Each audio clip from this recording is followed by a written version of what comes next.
जय हिंद साथियों। आप सभी का एक बार फिर से अपने ही चैनल उड़ता बिहार पर बहुत बहुत स्वागत है। दोस्तों, जितने भी हमारे सफल शिक्षक साथी हैं, 1 नवंबर को प्रधान शिक्षक का रिजल्ट आया है। तभी से इसकी पोस्टिंग कब होगी, कैसे होगी, बहुत से हमारे शिक्षक साथी परेशान हैं, क्योंकि परेशान होना लाजमी भी है। सरकार का निर्देश ये था कि नहीं, पहले प्रधान शिक्षकों की पोस्टिंग होगी, तब इसके बाद विशिष्ट शिक्षकों की पोस्टिंग होगी। लेकिन विशिष्ट शिक्षकों के पोस्टिंग का सरकार ने दिशा निर्देश जारी कर दिया, लेकिन अभी तक प्रधान शिक्षक के पोस्टिंग संबंधित कोई दिशा निर्देश नहीं जारी किया है। विशिष्ट शिक्षक की पदस्थापन की प्रक्रिया 1 और 7 के बीच में होनी है, जिसका ज्वाइनिंग लेटर भी मिल रहा है कई जिलों में। तो इसके विषय में बात करेंगे दोस्तों। और दूसरा कि कैसे सभी को चॉइस पोस्टिंग मिलेगी, इस पर भी बात करेंगे। और प्रधान शिक्षकों को वेतन संरक्षण और निरंतरता का लाभ, सेवा निरंतरता का लाभ मिलेगा कि नहीं मिलेगा, इस पर भी बात करेंगे। और विशिष्ट, बेहतर या प्रधान शिक्षक, इन चारों बिंदु पर दोस्तों बात करेंगे तथ्यों के साथ। तो आइए, वीडियो शुरू करने से पहले आप सभी से छोटा सा निवेदन है, रिक्वेस्ट है कि अगर अभी तक चैनल को सब्सक्राइब नहीं किया है तो चैनल को जरूर से जरूर सब्सक्राइब कर लीजिए। बेल आइकॉन के आल वाले बटन पर हिट करिए, जिससे कि आपको मेरा अगला वीडियो का नोटिफिकेशन मिले। और अपने मित्रों तक व्हाट्सएप ग्रुप में जरूर शेयर करिए, और वीडियो पसंद आता है तो वीडियो को एक लाइक जरूर करिए। तो आइए दोस्तों, बात करते हैं कि प्रधान शिक्षक की पोस्टिंग कब तक होनी है।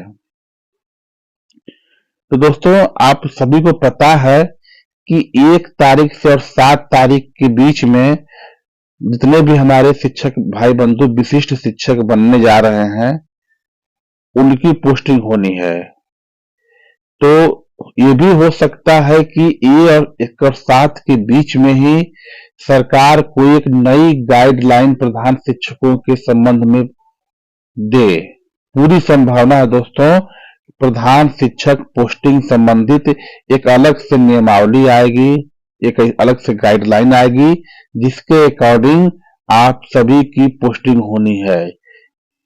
ये 1 तारीख और 7 तारीख में बीच में भी आ सकती है, या फिर इसके 7 के बाद यानी 10 तक हर हाल में आपको पोस्टिंग की गाइडलाइन आ जानी है। मेरी बात हुई है दोस्तों, बहुत से पटना में शिक्षक साथी हैं, उनसे मेरी बात हुई, उस आधार पर मैं आपको बता रहा हूं कि 10 तारीख तक हर हाल में आपको पोस्टिंग गाइडलाइन आ जानी है। तो ये मान के चलिए कि पोस्टिंग गाइडलाइन आने के बाद आपसे चॉइस मांगा जाएगा। चॉइस में महिलाओं के लिए पंचायत का ऑप्शन हो सकता है, और पुरुषों के लिए प्रखंड का ऑप्शन हो सकता है। इसी आधार पर पोस्टिंग होनी है।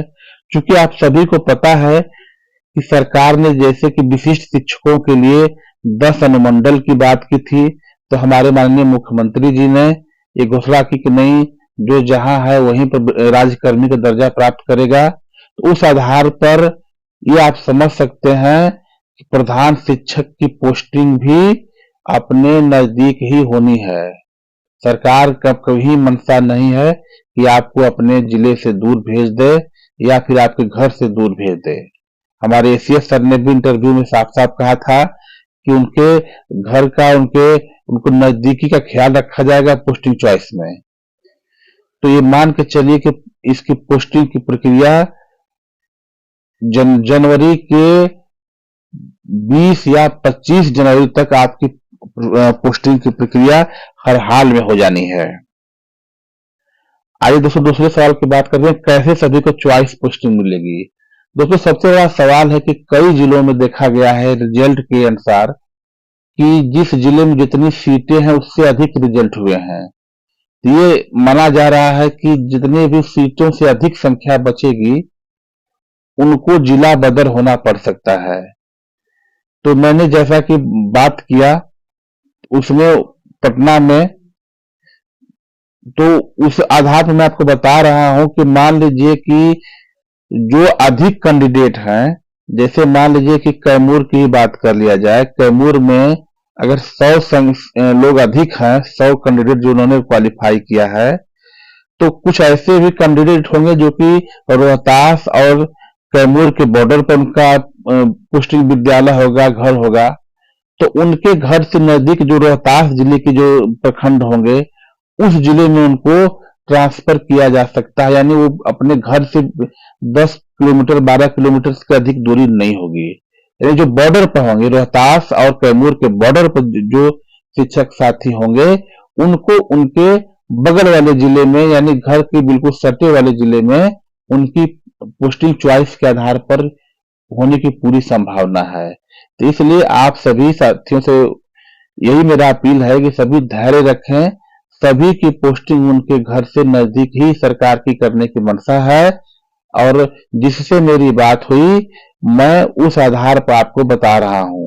उन्होंने ऐसा ही मुझे बताया कि सरकार कहीं आपको ये नहीं चाह रही है कि आपको आपके जो पोस्टिंग चॉइस है उससे दूर भेजे। मिनिमम 5 आपको विकल्प देना पड़ सकता है। 5 विकल्प में से आपको सबसे नजदीक फर्स्ट, सेकेंड या थर्ड तक आपकी पोस्टिंग हो जानी है, तीसरे विकल्प तक। तो आपको चॉइस के विषय में ध्यान रखना है कि किस विद्यालय में आप चॉइस चाहते हैं, किस पंचायत, किस प्रखंड में आप चाहते हैं। तीसरा सवाल दोस्तों है कि क्या प्रधान शिक्षकों को वेतन संरक्षण और सेवा निरंतरता का लाभ मिलेगा? तो दोस्तों आप इस बात को समझ लीजिए, ये एक तरह से विभागीय परीक्षा है,